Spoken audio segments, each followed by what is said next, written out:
or at the end, once May and Deborah have presented. But welcome everyone to the session. So the purpose of this session is to kind of give people an introduction to a circular way of thinking, and that's kind of thinking about all the items that we have, and if we're thinking that we want to get rid of something, whether it can be reused, donated, and just thinking more about wastage and how we can minimize that.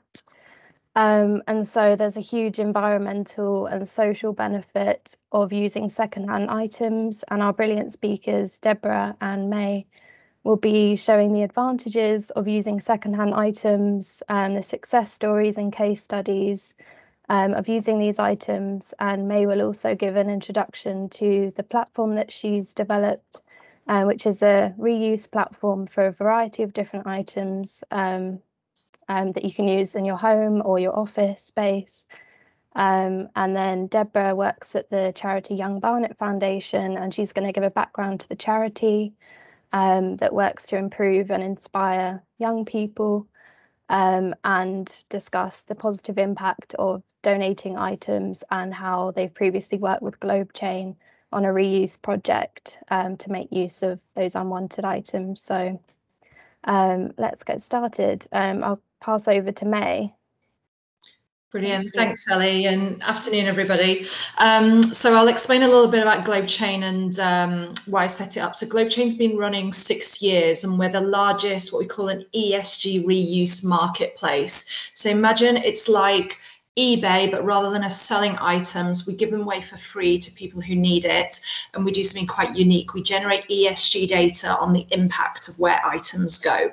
So we focus in 3 areas: retail, construction or the built environment, real estate, and hospitality. And we actually do a little bit of medical equipment as well for the NHS. So that's a little bit of the outlier of the products. And it's everything from fixtures and fittings, return or obsolete stock, all the way through to, we do a lot of refurbishments, development, new builds.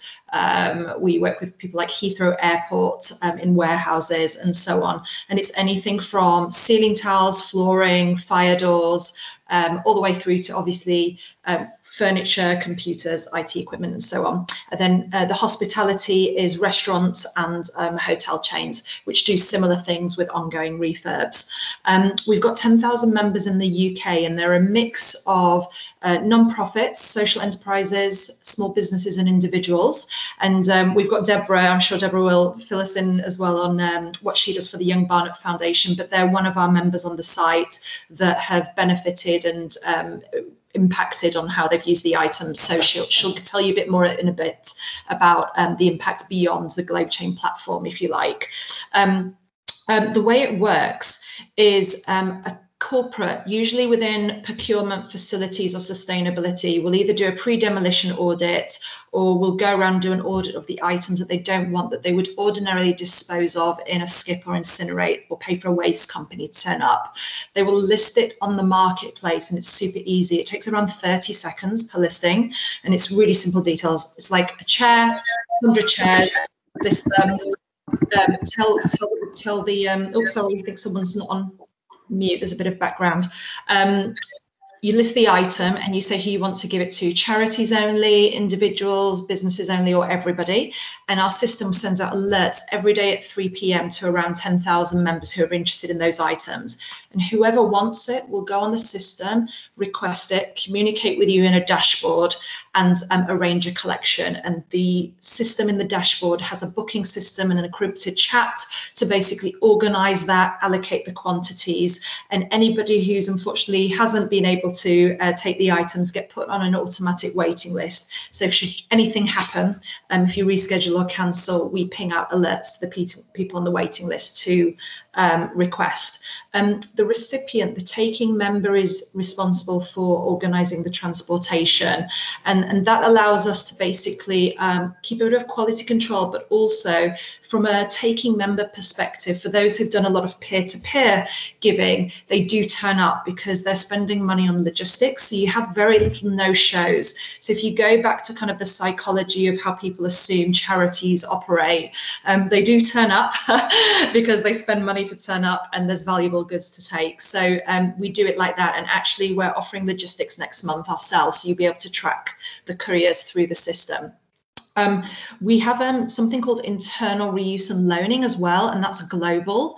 And that allows internally an organization within their supply chain to reuse and loan assets and equipment and inventory and materials before uploading it to the global Globechain website.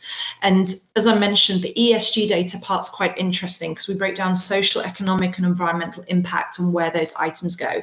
So obviously we know who took it, if they reused it, resold it, upcycled it, what they did with it. We get great case study stories of the impacts of where those items go. And we collate that in infographics and reporting. And that ESG is really used for 3 levels in corporate.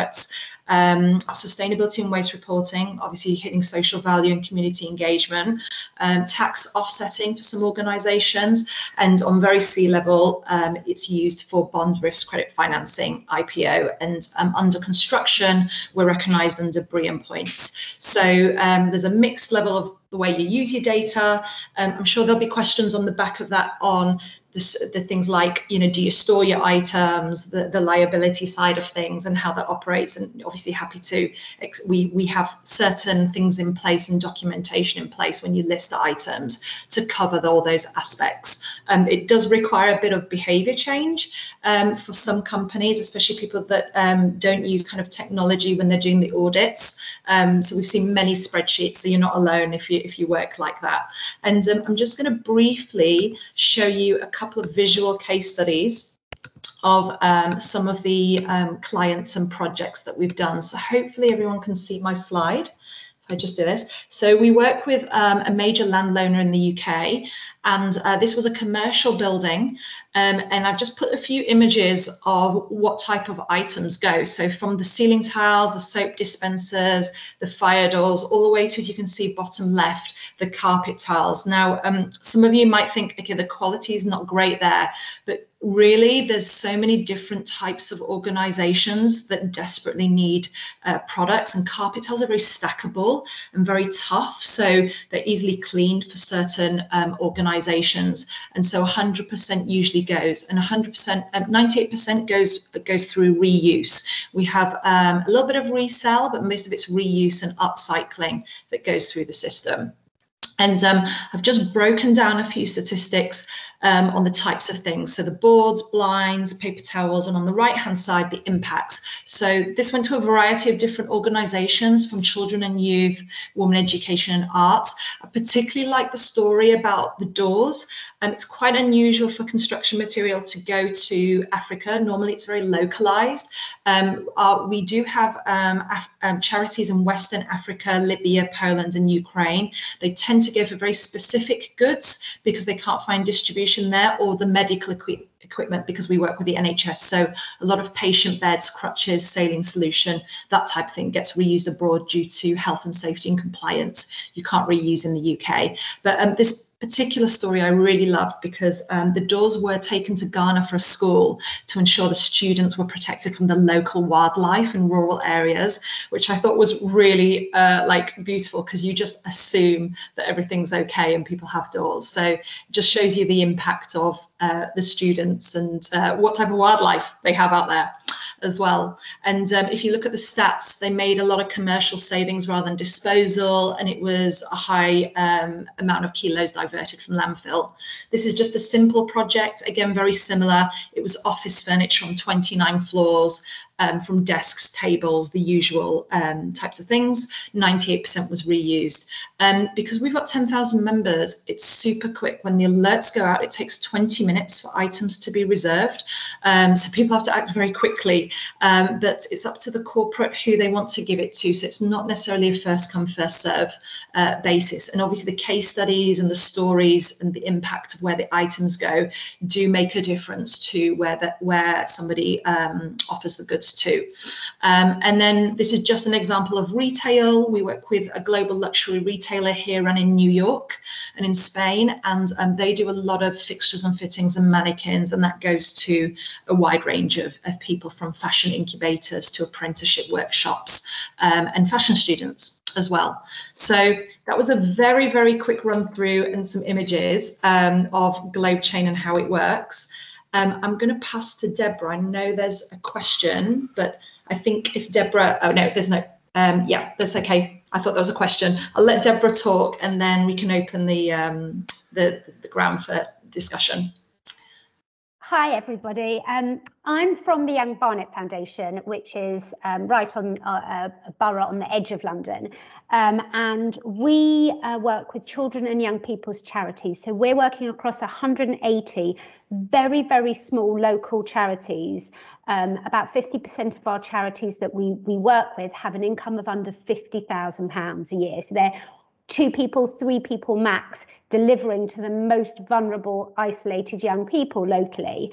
And our role is to basically help them capacity build, help them get funding in, and help them be sustainable in the long term, because as you'll probably appreciate, that a lot of funding for charities goes to big charities, and these are really small, local, embedded charities. And they also understand local challenges, so local challenges in the housing market or employability for young people. So they really are sort of at that real sort of grassroots level, and really helping the young people who need it. And as they're really small, and as a lot of these charities, there's one person doing the fundraising, there's one person delivering services or counselling or helping, young women in abusive situations. They often don't have the time and the wherewithal to look at things like this. If they want to do something with their organisation, they're very, very limited.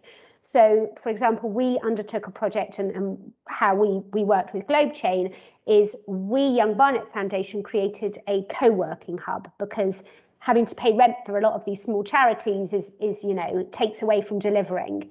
So we created a co-working hub where lots of charities can come together and work in the same space to maximise resource.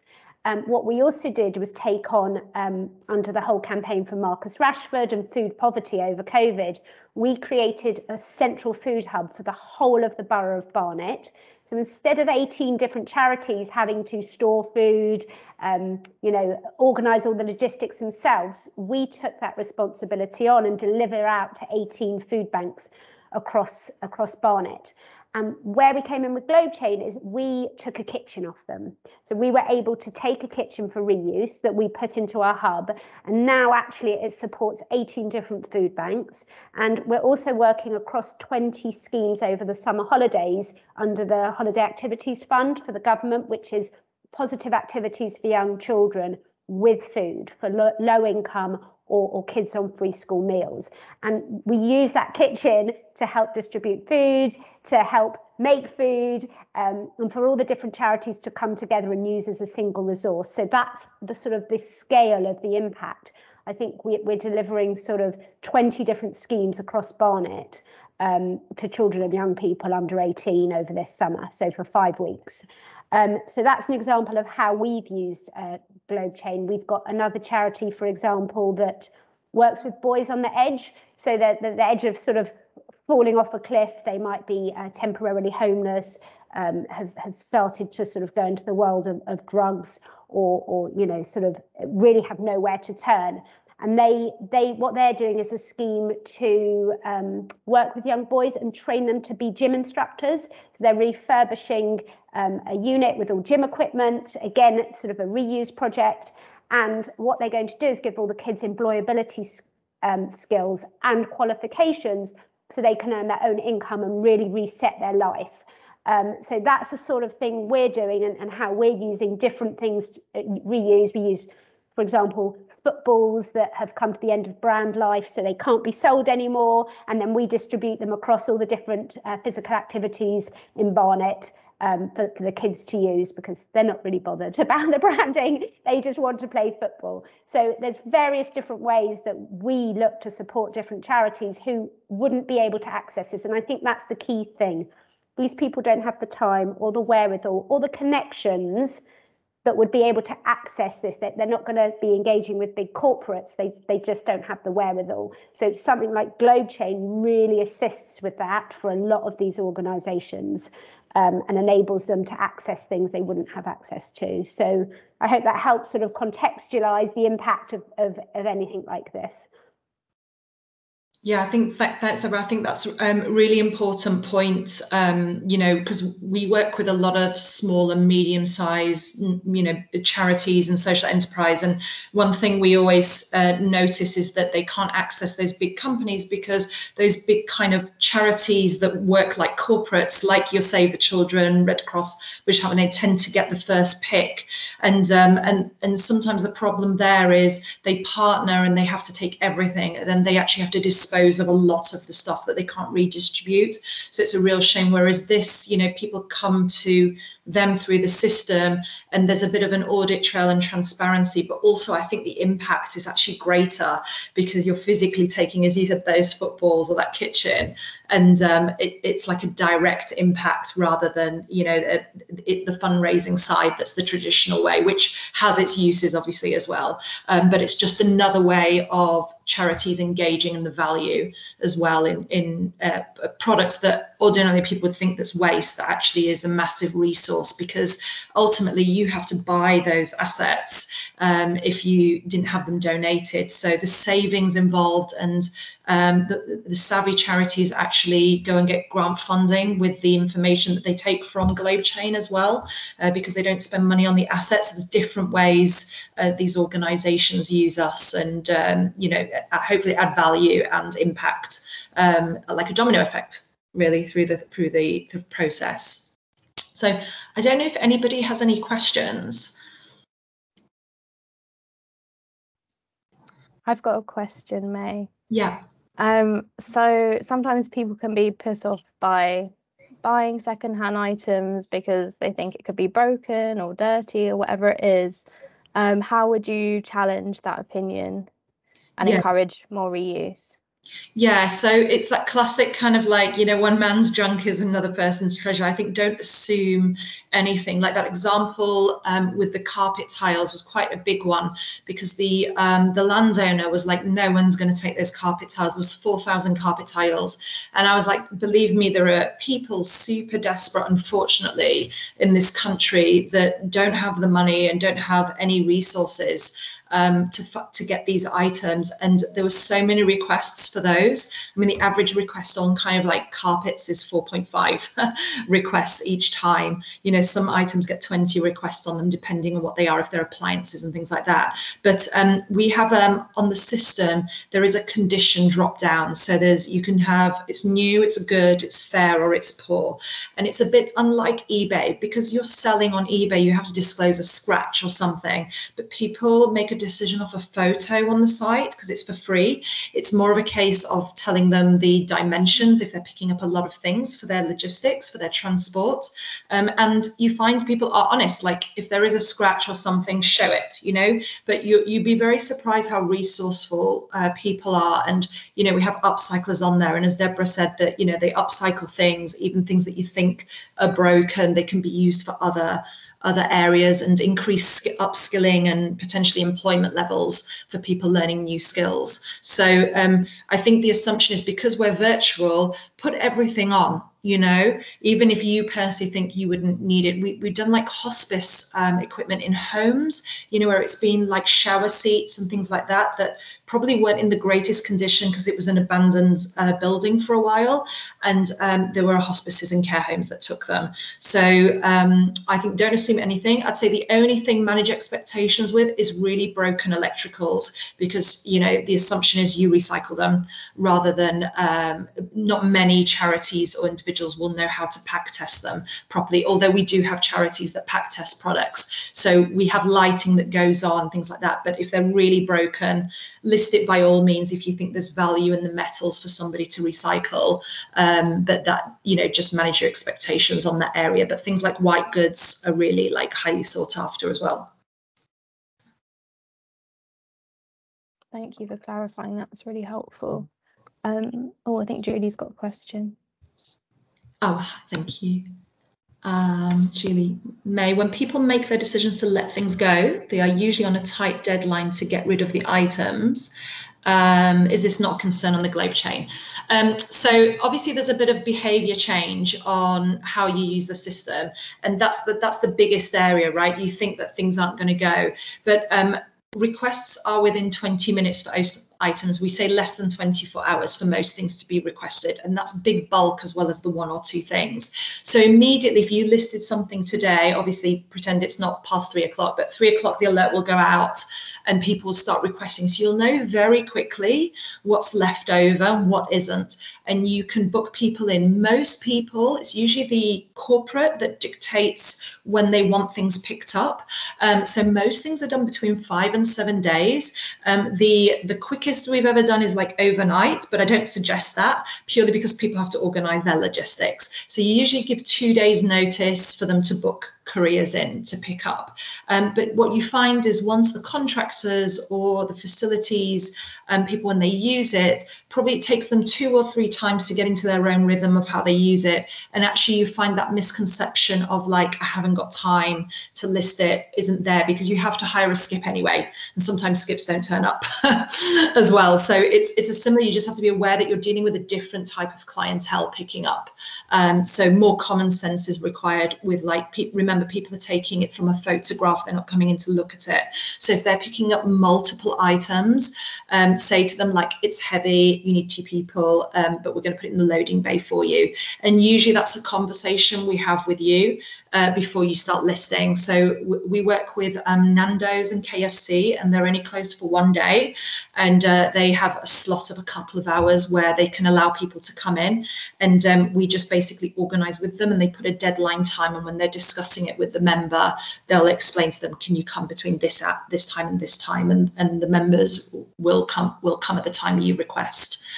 For those reasons. So it depends really on the organization, how you work. And when it's big construction projects, obviously there's a bit of a health and safety element you've got to take in consideration. And if there is storage or space, some people will list virtually beforehand, before they've even stripped out the items. And on the day of the collection is the strip out. So they only have it like in the loading bay for a few hours.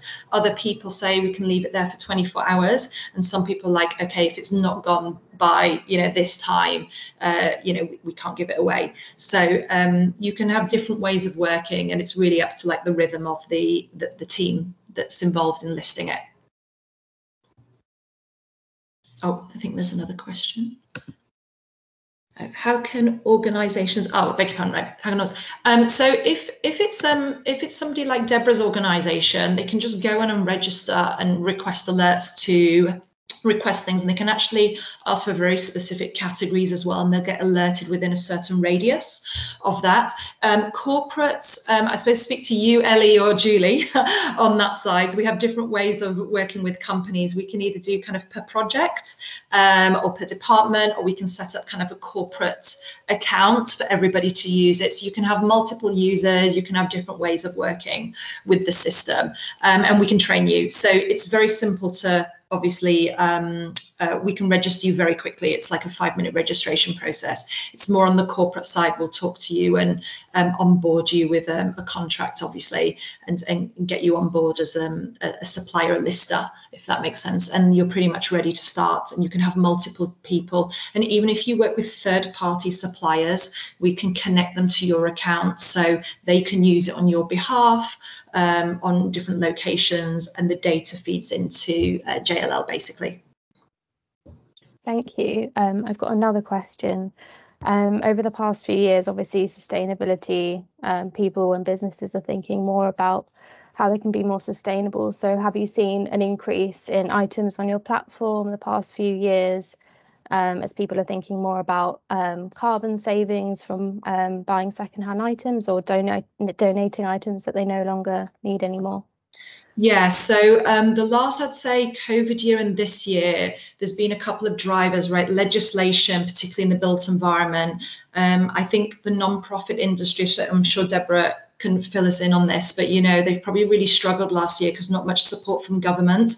And obviously with Brexit, the EU funding element has gone from non-profits and social enterprise, but yet the Social Value Act and more of the S part of the ESG data is becoming more and more dominant in tenders, but even non-profits have to justify their social impact to get funding as well. So people are under pressure to show the transparency of A, what they're doing with money, but B, like getting it in the first place, if that makes sense. So we found a real increase in really unusual items as well. Like, you know, you think furniture is like our biggest area.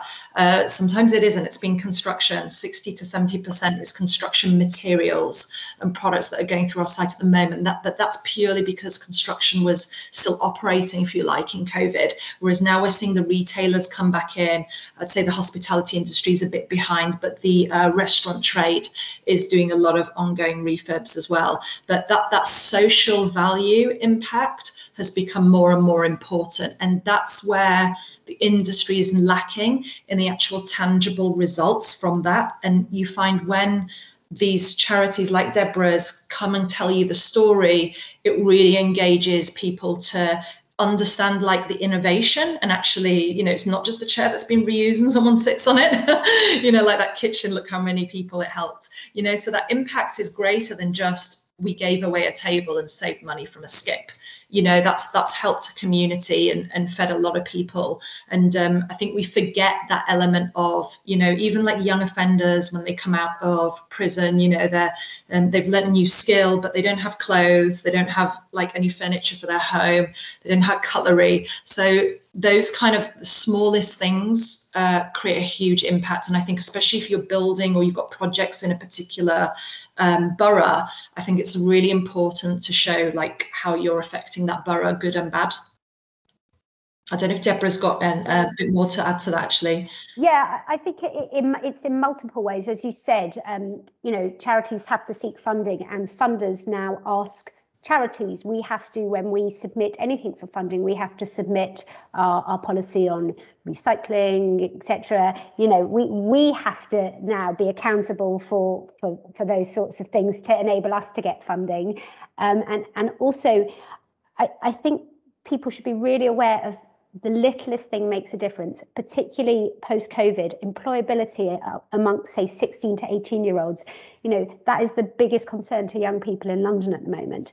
And things like upcycling furniture, things like learning skills for employability, equipment, or you know, sort of anything like that that can help a charity to then use to pass on those skills and upskills young people, you know, digital skills for young people, making sure that they, you know, can do coding and anything like that are like, you know, sort of bits of equipment that you wouldn't consider valuable to other people really do get used. And people are very creative and innovative in the types of things they're doing with young people. So I would really say, you know, anything is up for grabs. And particularly, I think a lot of the social enterprises are really, the people driving those organizations are really innovative. We've had, you know, people doing new projects for young people in parks because people have been using space differently that you'd never think of. You know, parks are now really important for young people, whereas they might not have been so much before. They were just hanging out at the shops. But actually creating those spaces and those safe spaces using construction material or bits of upcycled, you know, computer bits in a park space, you know, gives young people a new space and a new safe space to engage with. So that's what I'd say, just nothing is off limits. Yeah, and actually going back to the parks, you know, we've done soil before in the past, and that went to regeneration parts and allotments. And also we did an air bridge for Heathrow Airport once. We couldn't actually list that on the platform for legal reasons. I think there was like too much branding on it. But what was interesting there, it went to a social enterprise that upcycles them into hotel rooms for people. And on Friday, actually, we had a cabin, which was like, basically, it looked like an air bridge, was listed, and it had 9 requests, and a charity's already requested it to pick up. And again, it's for kind of co-working for young people as well. So you know, I think the innovation and the creativity will really surprise you on what people actually can do with the stuff. There's 2 questions here, I think one for me, one for Deborah. Julie's asked about, sorry, the carbon. I forgot to mention the carbon. So yeah, you can calculate the carbon. So carbon's calculated, it's quite complex, as you know, how to calculate carbon if it's embedded or so on. And demolition carbon is is calculated differently from, say, a refurb carbon. So what we tend to do is we calculate the kilos diverted, and we add the specific way that you calculate your carbon into the system for you, so you can get a like for like with other carbon calculations. We're actually adding in some machine learning at the end of the year to be able to make that more accurate and automated using AI, so that both parties, the charity and the business, can calculate the impacts. And we're also looking at kind of carbon credits. The UK actually is a little bit behind on innovation with carbon credits and how you can offset them. You have to usually look at agricultural projects abroad, so they're usually in developing countries. The US is a class as a developing country, so you can actually offset carbon there. But the UK, we're just waiting to see when they'll bring that in, which I'm sure they will. But that's something we're looking at going forwards, that again would give an audit trail for both parties on the carbon, especially if they're focused on that. And then Deborah, I think you've got a question. I don't know if you can see it. Can you give us? Yeah, I'll let you. Just some insight into some future projects that we're supporting. So this summer we are supporting 20 organisations to deliver positive activities with food. And that can range from anything from physical activity, so it could be football. We've got a cycling club going on where the volunteers are mentoring young people. So what they do is they go on a cycle ride with a matched up person, older person volunteer who has a similar skill, and they go cycling on a little cycle ride, and that helps mentor them and helps address any mental health concerns.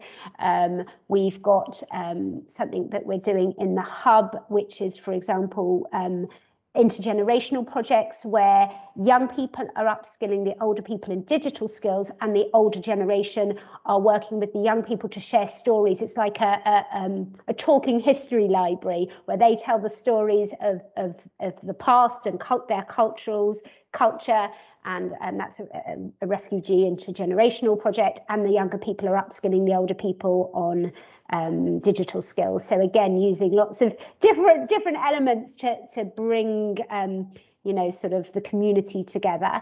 And then we also do something called Space to Grow, and one of those pots is a funding pot, so it is money and we fund different projects, but the other one we do tends to be equipment, or we've done things like I said, we had a football club give us lots of footballs that were out of brand, and we have different pots of different equipment that people can put in bids for, and tell us what projects they're doing and why they want it, and that gets assessed by a panel and then distributed. The equipment gets distributed. Lots of different charities doing lots of different exciting projects.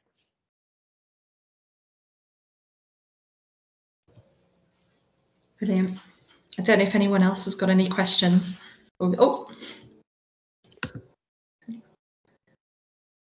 What actions can individuals and businesses take to start thinking in a more circular way?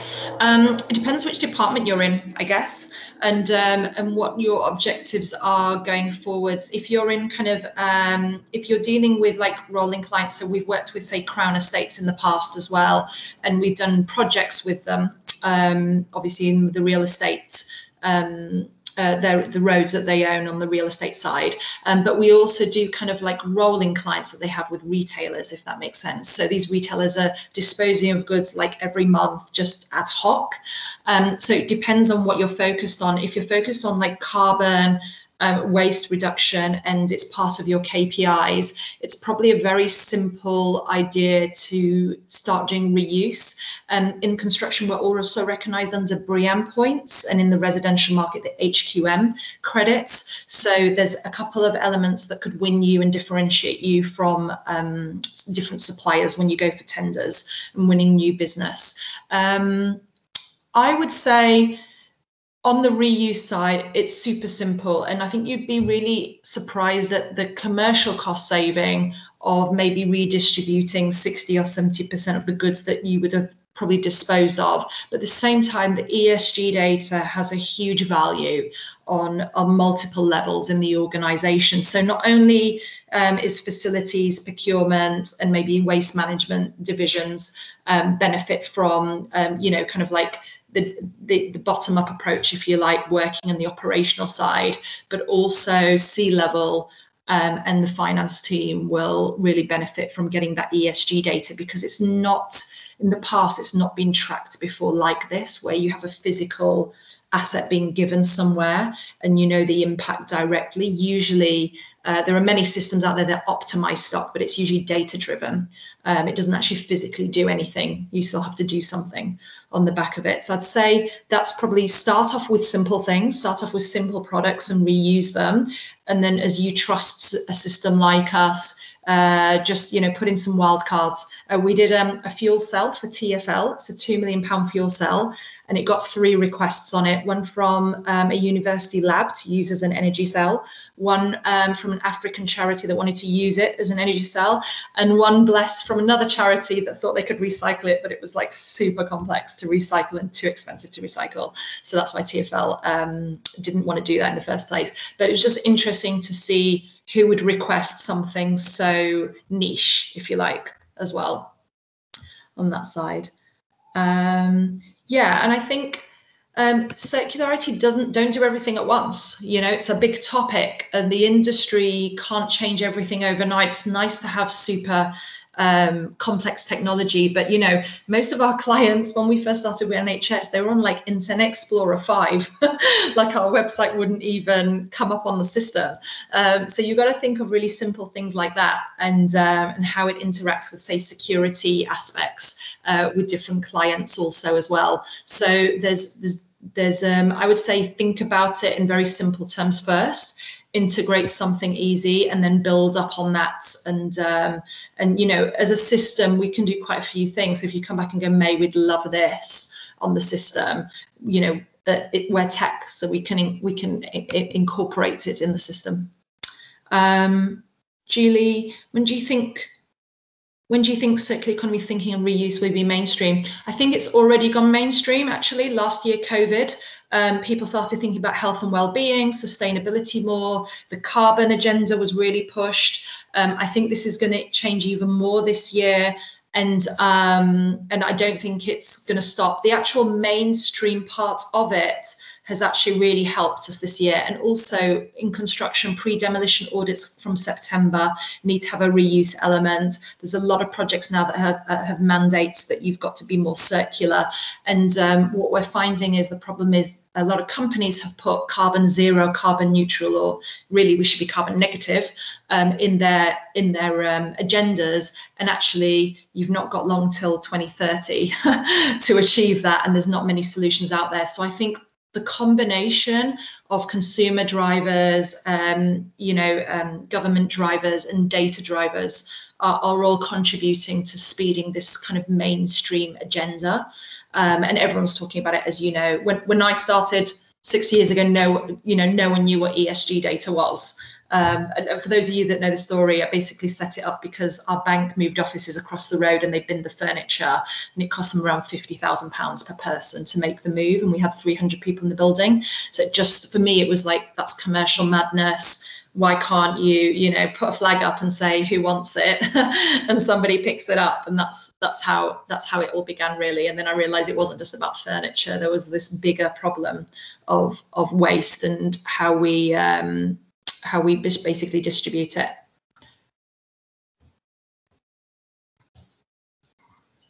Thank you, that was really helpful. I don't think we've got any more questions, so happy to close the session now. And if anyone's got any questions, then send them through to Julie and I, and we can send them to May and Deborah. But just wanted to say a massive thank you to May and Deborah for that session. It was really insightful, and I hope that it's inspired people listening in. And thanks everyone for attending as well.